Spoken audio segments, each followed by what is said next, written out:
Welcome to Coffee Break with Rachel V. Hill, taking a daily look at the biggest stories in Denver sports and interacting live with you, the Coffee Break fam. So sit back, relax, grab a cup of joe, and enjoy your coffee break. Here's your host, Rachel V. Hill. The day is finally here. The joint practice between the Denver Broncos and the Green Bay Packers. I am so pumped to be out there at practice today, but we got to recap you on everything that happened on Thursday because there were some interesting little tidbits. Of course, they got into it, and then we'll get into a little bit about what's going on today. This is being recorded on Thursday, so I'm giving you everything you need to know that happened from practice, and let's talk about the quarterback rotation. The way I took it when Sean Payton took the podium on Wednesday was that it was going to be Bo Nix mostly with the ones this week. I just assumed seeing Bo Nix on Wednesday he was with the ones. And then I was like, okay, well, Sean, I guess maybe you are naming your number one QB. Well, everyone is like, well, apparently he told Kay Adams a little bit too much. So we had to throw Jarrett Stidham out there with the ones. Bo Nix, I'm assuming, will be out there with the ones on Friday today. But I guess we'll find out. You never know with Sean Payton. It's one of those things where it doesn't really make a whole lot of sense, but you just kind of follow through. And then there's one interesting tidbit again that makes me just think that the quarterback competition, even though we've kind of already figured this out, everyone, it's 100% been narrowed down from 3 quarterbacks to 2 quarterbacks. And even though we all know Bo Nix is probably going to be starting, there's no way that Sean Payton is ever going to admit that to us until it's time. Like he told Kay Adams, there's 2 more songs left for the band to do and practice, and then we'll announce who's going to be the starters. I do have a little bit of respect for this. Of course, if we just look at overall, there's so many competitions going on this team that you can't just go and announce one and not announce the other. There is a level of respect. I get that from Sean Payton's point of view, but fascinating stuff. Just, of course, seeing them out there, Stidham rolling with the ones today. And one of the things that I really noticed, especially from Jarrett Stidham, you think this is the guy who probably knows he's losing his job really soon. And not just the job of like, oh, okay, he's like actually going to lose his job, but he's going to lose the starting role. I've had this conversation with a few people now, and everybody's like, Jarrett Stidham, act like you've been there before. And I just want to say to all of those people, I'm like, remember, this is a guy who will probably forever be an NFL backup. So he had his 5 minutes of fame. Let's let him enjoy it. Let's allow him to get up on the podium and to talk to whoever. Like, just let him have his 5 minutes of fame because it's going to be over in the blink of an eye. And to be honest, it already is. Bo Nix will be the name starter. I will bet a lot of stuff on it. I will have a lot of coffee bets. Like, I will do whatever because I'm pretty sure it's going to be Bo Nix in Seattle week 1. But one thing I thought that was very interesting when it came to Jarrett Stidham was today, the last team period of the day. Okay, they're practicing end of game stuff. There's a 1:14 left on the clock, 0 timeouts running. Jarrett Stidham goes up first, and we can talk about how he actually did here in a second. But Bo Nix follows, and Jarrett Stidham is yelling for the exact same way he yelled for him in the first stringers. Like, it was so clearly offense versus defense, not quarterback versus quarterback. He's not sitting on the sideline like moping because Bo Nix scores a touchdown. Like, that was not it. It is 100% offense versus defense in his mind, and I love that thinking. I love that we're seeing all of the quarterbacks doing high fives because, again, at the end of the day, it's all about the one team making it to the playoffs and trying to win a Super Bowl. So I thought that was really fascinating, and I thought that he handled it really well, and I like that it's offense versus defense, and it's just a different vibe. It's not quarterback versus quarterback. It is offense versus defense. And I don't know how many times I can say offense versus defense for you to understand like exactly how much that means to me, but it's just so reassuring in a world so full of competition against each other. I mean, we even see it in the media. There's people who like will apply for the exact same jobs, and you see one person be so disappointed that the other one didn't get it. And it's like, nah, it's just not, that's not your role. And I think that Jarrett Stidham kind of has that exact same mentality of like, he knows that it's probably Bo Nix's job, but he can be the best backup that he can be. He can still support this team one way or another. And I just thought it was a really nice touch as we've gone through training camp. We've gone through the dog days. Like, I can't imagine how exhausted the players are. The media members are ready for real meaningful football. Like, we're all ready.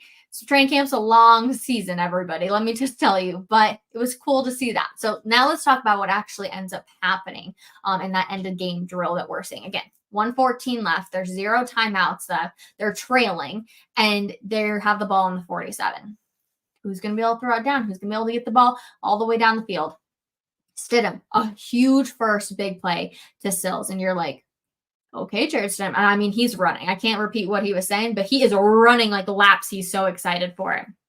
But then unfortunately, you get three. Well, first of all, you got a throwaway. Then you have some incompletions. And then at the very end on fourth down, you get sacked. So not necessarily a good ending. It was beautiful. The first pass, everyone was like, okay, it possibly could have been a touchdown. I won't lie. I kind of like had already assumed, but for Sean Payton wanting to do the drill, they didn't count it as a touchdown. So I was like, okay, so our ending wasn't very well with the throwaways, the interceptions, and the sack. Ben Bo Nix comes out with the twos.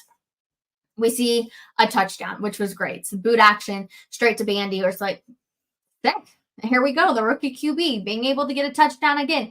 There were a few other good plays. Let me pull up my notes here real quick. We had everything. We end up getting, so Nix throws to Virgil flat. It was a 24 yards. Beautiful. Nice play. Then we had Nix out to Bandy again. Bandy continuing to make a lot of different moves. Then we have another one, +5 to Dorsett. And then we have the Nix to Bandy touchdown again. So we are seeing continuous ball movement over and over and over again, which is really cool. Jonas Ellis did jump off sides on one of them. So that was a little like, oh, because for the rookie, I really like him. I think he's going to be a stud. I think he's so fun to watch, but it's like you can't make those mistakes. And one thing that Sean Payton really, really preached about today at practice was mental errors. We cannot have the mental errors. Physically, they're ready to go. They're amped up, but it's in between their eye. I believe he said in between the eyes or something like that, or in between the ears. Like that's where they cannot have these mental errors. We saw Sean Payton stop practice a lot to talk to all of the guys. And I think just try and really set them up for success. We did not hear from Sean Payton on Thursday for the media availability. They gave us all of the coordinators, which was really cool. I mean, most of the time you want to hear from Sean Payton, I'm not going to lie, like getting the coordinators, they're not really going to give you a whole lot. I do feel bad for VJ every single time he gets up there because people always are like, well, when you were head coach or you've been here a long time, when you were head coach and like, we move on. He's a coordinator now. He's a defensive coordinator. Like, let the man live. We all remember that he was the coach of the Denver Broncos. Just let him live. All right, I've gone on a little bit of a rant. Let's talk about Troy Franklin.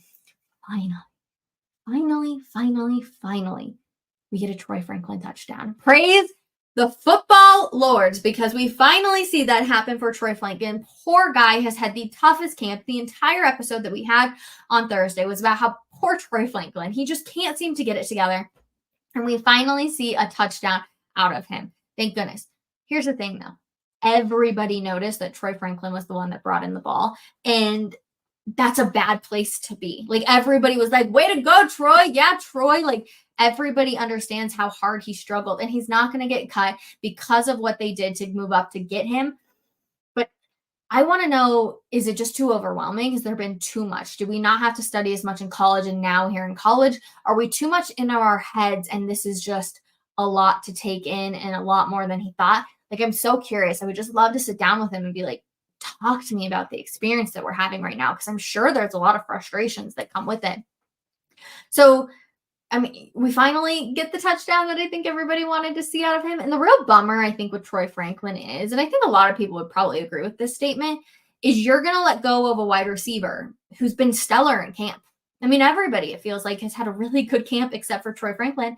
And unfortunately, you're going to get rid of one of those really good wide receivers to probably keep Troy Franklin because of how you moved up in the draft to get him.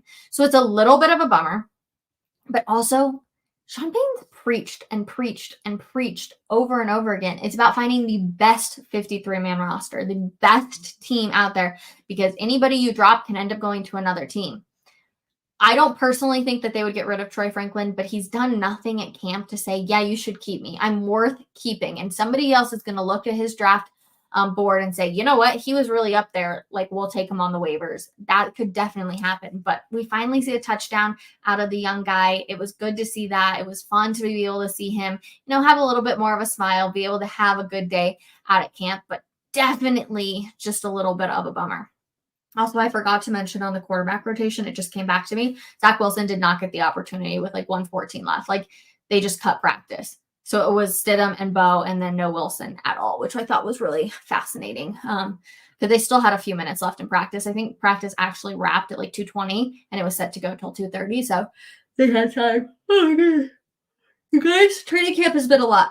It really has. It's a lot of time that you're standing out there. I don't know how many special teams periods we've watched because holy smokes.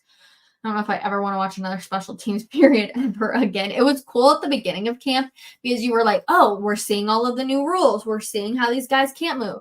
But now it's like, oh, here comes the punting team. Oh, and it's not, the punters don't even punt the ball. They have the machine do it for half the time. They like do the leg movement, but they don't actually punt it. So there's been a lot of emphasis on that, which has been a little exhausting. And a lot of guys are just standing around. That's when the media members like really sit down and talk and all of that jazz. But yeah, otherwise I'm like, I'm so over special teams. I can't even begin to tell you. Some of the injuries we had: Levi Wallace and Art Green on the sideline. Levi Wallace dealing with a hamstring injury, I believe. There's been quite a few injuries now. And then Art Green had that concussion that he got in the game on Sunday versus the Colts.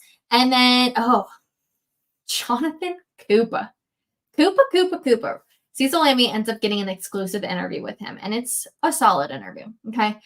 I just got to be able to tell you, Jonathan Cooper is the dog. Remember how we were talking about that? Remember how it was like, who's going to be the dog on this team? Malcolm Roach, we've seen him. He's the dog, man. He could be the guy that's going to start a fight today on Friday when we have the practice with the Packers. Like, he could be that guy. We've heard him use some explicitive, and you're like, oh my gosh. Jonathan Cooper is also that guy. After the interview had wrapped up, I'm sitting there and I'm just asking him, like, you ready for the Packers and all that kind of jazz? And he's like, yeah. And he's like, the dog days of camp, essentially. I don't remember his exact wording, but he was just talking about like the dog days of camp and how this doesn't mean anything. Like, when they're actually out there practicing, that's when they get better. It's not in the preseason games, not in the joint practices. It's when they're going through the routine every single time. And as he's sitting there talking, I'm just sitting there and I'm all, this is the dog on the team. You know, I don't remember. I think Cecil Lammey asked him a question about Bo Nix and how he's like a good runner or something. And Jonathan Cooper's like, I'm going to get to anybody. And I was like, this is the mentality that we all need. Like, this is what the Denver Broncos need. They need that guy that says, heck no, I'm going to go out there and get you no matter what. So I was really impressed with Jonathan Cooper, really nice guy. He didn't want to stick around and chit chat for too long. And I don't blame him. They've been in camp for a long time, that's for sure. But I was like, nice. We found our dogs. Malcolm Roach, Jonathan Cooper. Who's going to be the dog on the offensive side of things? I don't know. It's like I can't wait for the alternate broadcast the Broncos are doing with Aqib Talib and Chris Harris Jr. because Talib was that dog. And he was so fun and he was so energetic and he didn't hold back ever, right? Like, we all remember him taking Crabtree's train. That's still probably one of the best moments in Broncos history is when he just yanked the chain off of his neck and everybody was like, what just happened? And it's just amazing. Like, that's what you want. You want those dogs out there. So I'm hoping that those two guys can definitely fill that void right there. Packers joint practice, you guys, I'm pumped. I'm so pumped. I'm pumped to see Jordan Love get out there. I'm pumped to see this defense go out there. I'm pumped to see Bo Nix hopefully smoke the Packers defense. I mean, they're a playoff team last year. We saw that. They ended up being a playoff team and they looked really stinking good. So if Bo Nix can go out there, work a little magic on them. I don't think we're going to see Jordan Love in the game on Sunday, which I will be at. And if you are going, let me know if you like any of the new food that has come out because I'm very curious about all of that. But otherwise, you guys, it's good. And it's training camp's over. This is our last training camp edition of Coffee Break. Can you believe that? I cannot. Truthfully, I cannot believe that it's over. It feels like it lasts 4 months, but at the exact same time you blink and it's over. And the joint practice is here. Everything's about to get really rolling. So I appreciate you guys, as always, for hanging out with me, letting me just spill my thoughts, going whether we're talking to Aqib Talib all of a sudden, or we are talking about Sean Payton not having the coordinators come and talk with us, Jonathan Cooper being a dog. Like, we never know which way these talks are all going to go, but I appreciate you guys so stinking much for hanging out with me for just a little bit, for leaving your comments. Please keep them coming. I love reading all of them. It means the absolute world to me. It makes me feel like I'm actually, talking to all of you guys. And that's the best part of my job, is being able to talk football with all of the people that hang out and listen to 104.3 The Fan, that read the stuff at Denver Sports, that watch, listen, the whole jazz. So, of course, I appreciate you all very, very much. But that is going to do it for this Friday edition of Coffee Break. Thank you guys again so much. Training camp is almost over, you guys. As you're watching this, things are beginning to round out. I know practice is going to go the entire time today because we do, of course, have the Packers in town, but that is going to do it. I'm going to stop. That way you can go check Twitter, check Facebook, whatever you're watching, to see what's the latest up and coming. And then we will be back on Monday for Maryland Monday. talking with James, everything you need to know about the Packers preseason game. So plenty of good stuff. Have a wonderful weekend, everybody, and we will see you later.